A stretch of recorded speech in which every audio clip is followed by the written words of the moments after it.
Rahul Dravid, considered one of the legends in Indian cricket, when he was appointed as the head coach of Indian cricket team back in 2021, Indian fans were filled with joy. हमें लगा था कि finally एक ऐसा इंसान जो एक काम और कंपोज्ड हेड माना जाता है क्रिकेटिंग वर्ल्ड में, वो इंडिया का कोच बनेगा and India can finally end their trophy drought, जो कि काफी समय से चल रहा है. Last India won any ICC event was 2013 champions trophy और उसके बाद से अब 10 साल हो चुके हैं. तो जब राहुल द्रविड़ को कोच बनाया गया था 2021 में, इंडिया को लगा था कि फाइनली एक यंगस्टर्स भी आएंगे नए टीम में. और क्योंकि द्रविड़ पहले भी यंगस्टर्स के साथ काफी अच्छा कर चुके थे, अंडर 19 के कोच रह चुके थे जिसमें अंडर 19 क्रिकेट टीम ने बहुत अच्छा किया था. उसके अलावा एनसीए जो नेशनल क्रिकेट अकेडमी है उसमें हेड रह चुके थे और वहां भी काफी अच्छा एक एस्टैब्लिशमेंट रन करा था उन्होंने. तो he had plenty of experience working with national level और राइजिंग प्लेयर्स. तो it was taken as a very good sign कि अब चीजें बदल जाएंगी finally. But sadly that has not been the case. Dravid को अपॉइंट करने के बाद इंडिया एशिया कप हार चुका है, इंडिया वर्ल्ड टेस्ट चैंपियनशिप का फाइनल हार चुका है और इंडिया एक टी20 वर्ल्ड कप में भी बहुत खराब परफॉर्म करके बाहर निकल चुका है. तो फाइनली अब ओडीआई वर्ल्ड कप के ईयर में a month and a half before the world cup हम वेस्ट इंडीज से टी20 सीरीज हारे हैं, which has happened after a very long time. क्योंकि इंडिया और West Indies it's not really a competition. India were the favorites to begin with. Everyone expected India to take the lead early on. India went down 2-0. उसके बाद to come back and make it 2-all was a great thing considering हमारे एक नया captain था और काफी सारे young players थे. But at the same time, as Indian fans, we expected India to win. Welcome to Paddle Sweep. In this episode, we are going to talk about Hardik's unique captaincy, Dravid's coaching stint till now, and also how individual players have fared in the recently concluded series. I think Dravid को थोड़ा ज्यादा bash किया जा रहा है social media पे. माना India series हारी है, लेकिन मुझे नहीं लगता एज अ कोच द्रविड़ का इसमें कोई खास गलती थी. What do you think Shardul? Look Tejas, honestly, I know कि इंडियन फैंस बहुत सेंटिमेंटल हैं. एक मैच जीतने के बाद इंडिया में कोई भी क्रिकेटर हीरो बन जाता है और एक सीरीज हारने के बाद कोई भी किसी की भी बहुत बुराई होती है. स्पेशली ट्विटर पे आप देखते हैं कि पीपल गो ऑल आउट, कोई शर्म या फिर कोई रिस्पेक्ट बाकी नहीं रहती है. स्पेशली और द्रविड़ तो I think Dravid because he such a legend of the game, he was given that luxury कि हर फेलियर के बाद ये माना गया था, किसी और चीज को ब्लेम किया गया था. But now honestly I feel like it's time. India ने बहुत एक्सपेरिमेंट किया, इंडिया ने बहुत चेंजेस किए, बट हमें कोई इंटरनल टैक्टिक्स नहीं पता है एक कोच की. All we can do is judge a coach on the basis of the performance of the team, and the truth is India has not fared well, has not fared up to the expectations that we have from the team.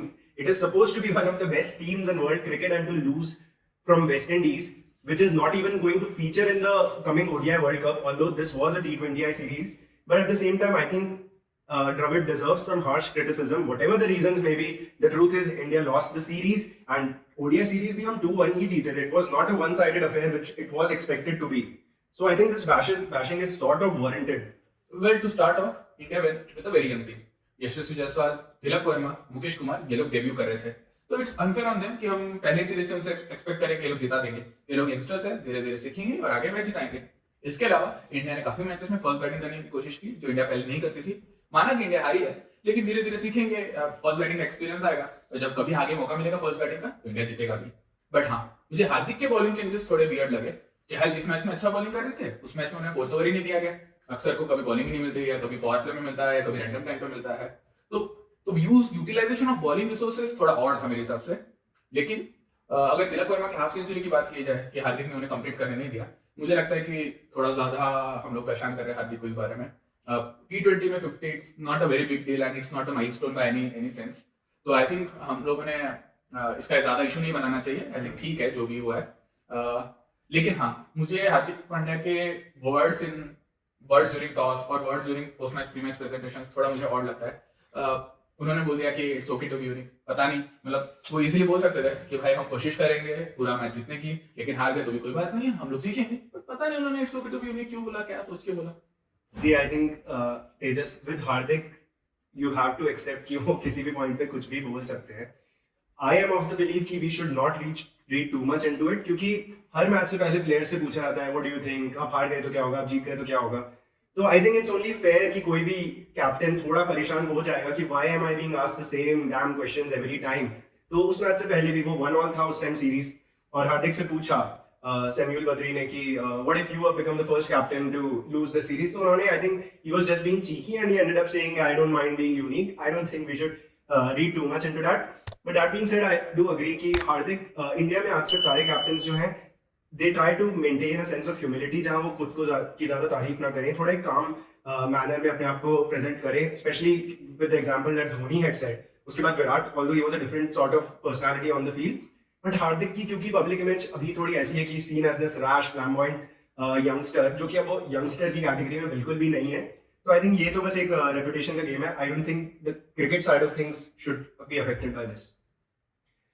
Now let's move on to individual players. इस series में बहुत सारे players को chances दिए गए. Tilak Varma, Yashasvi Jaiswal, even Sanju Samson, तो even Mukesh Kumar, तो काफी सारे प्लेयर्स को बहुत चांसेस दिए गए. काफी सारे लोगों ने सॉर्ट ऑफ कमबैक भी किया, जैसे चहल, जिन्हें अब उतना रेगुलरली मैचेस नहीं मिलते हैं इंडिया के लिए.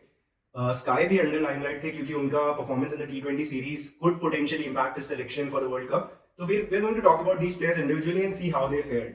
I think the biggest positive for India in this series has been Tilak Verma. Easily the best player of India in the series.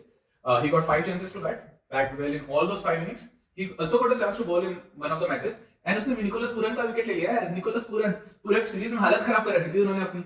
But हाँ, इससे अभी ये चर्चा बनती है कि क्या उन्हें ओडीआई वर्ल्ड कप के स्क्वाड में कंसीडर किया जाना चाहिए या नहीं. तो मुझे लगता है कि क्योंकि वो लेफ्टी है, अच्छे फॉर्म में है, लिस्ट में अच्छा रिकॉर्ड है, तो काफी ज्यादा टेम्पटिंग ऑप्शन है. लेकिन आई पर्सनली थिंक कि एक्सपीरियंस बहुत ज्यादा वैल्यूएबल होता है. तो पता नहीं आप लोगों को क्या लगता है, जरूर कमेंट कीजिए. आई थिंक अगर श्रेयस अय्यर और केएल राहुल फिट हो जाते हैं तो कोई स्कोप ही नहीं है उनका स्क्वाड में आने का. लेकिन अगर वो लोग फिट नहीं हो पाते तो सोचा जा सकता है. Let's move on to openers then. Ishan ने इंडिया के लिए ओपनिंग की थी in the ODI series. In this T20I series, he was only given 2 chances, which is probably because they have already sort of understood that Ishan is going to go to be one of the openers in the World Cup, probably a backup opener, but yeah. So T20I series में उन्हें ज़्यादा chance देने का point नहीं था, because I don't think India considers Ishan as a good T20I opener. He was already given a lot of chances and he could not prove himself. So yeah, Jaiswal, who has recently risen in the ranks IPL के बाद test series में अच्छा perform करना, तो उन्हें chance दिया गया and he played a very good innings in one of the 3 ODIs. Shubman Gill was given 5 chances. He could only manage 1 very good innings and that too came on a flat track, so I won't necessarily say it was a good series for Gill in that regard. And Jaiswal was fine, I guess. If you perform really well in 1 out of 3 matches, you can't really criticize someone for that. So Jaiswal was fine. Before start of series मुझे लगा सैमसन के लिए बहुत ज्यादा अच्छी opportunity है. 5 matches में batting मिला, 5 मैचेस में अपॉर्चुनिटी मिला गारंटीड था. इससे वो अच्छा खेलते तो वर्ल्ड कप के स्क्वाड में सिक्योर कर सकते थे अपनी प्लेस. अनफॉर्चुनेटली उन्हें 2 मैचेस में बैटिंग नहीं मिली. 3 मैच में batting milli.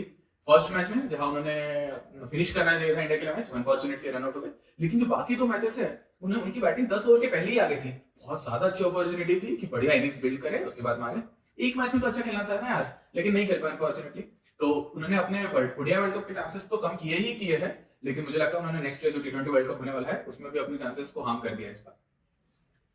Moving on from Samson, yes, you are right. He did hurt his chances by not even playing 1 good innings in a 5-match series. At the same time, someone who did make his chances count was Suryakumar Yadav, a sublime 83 in one of the matches, and then following it up with another 50.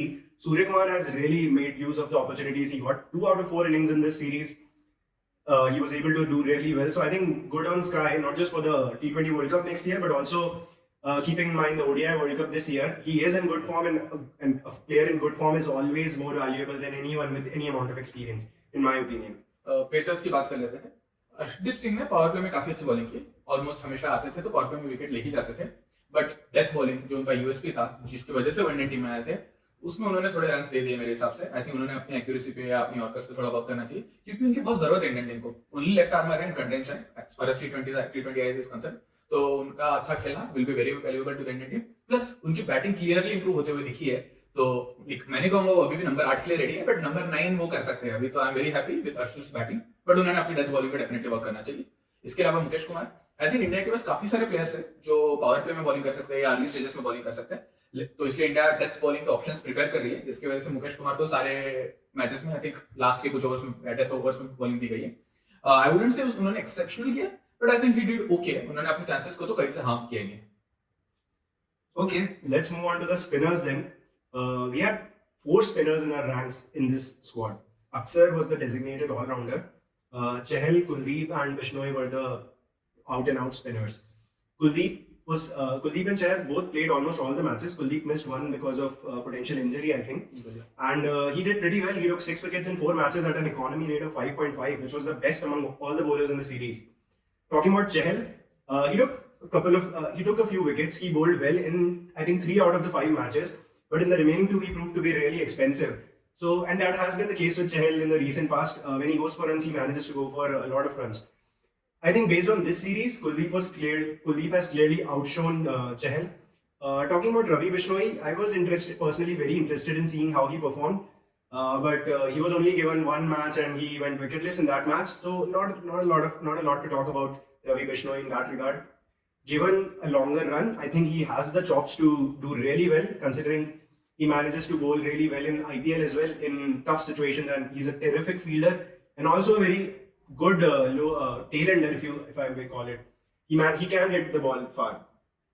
That's it. That's our analysis for the recently concluded T20I series between India and West Indies. We will be back with a preview of the India-Ireland series pretty soon, which is going to start this week itself. And but till then, please like, share, and subscribe to the channel, and please do let us know in the comments how you think India or the youngsters performed in this series, especially how you think of Hardik as a captain. Thank you. Thank you.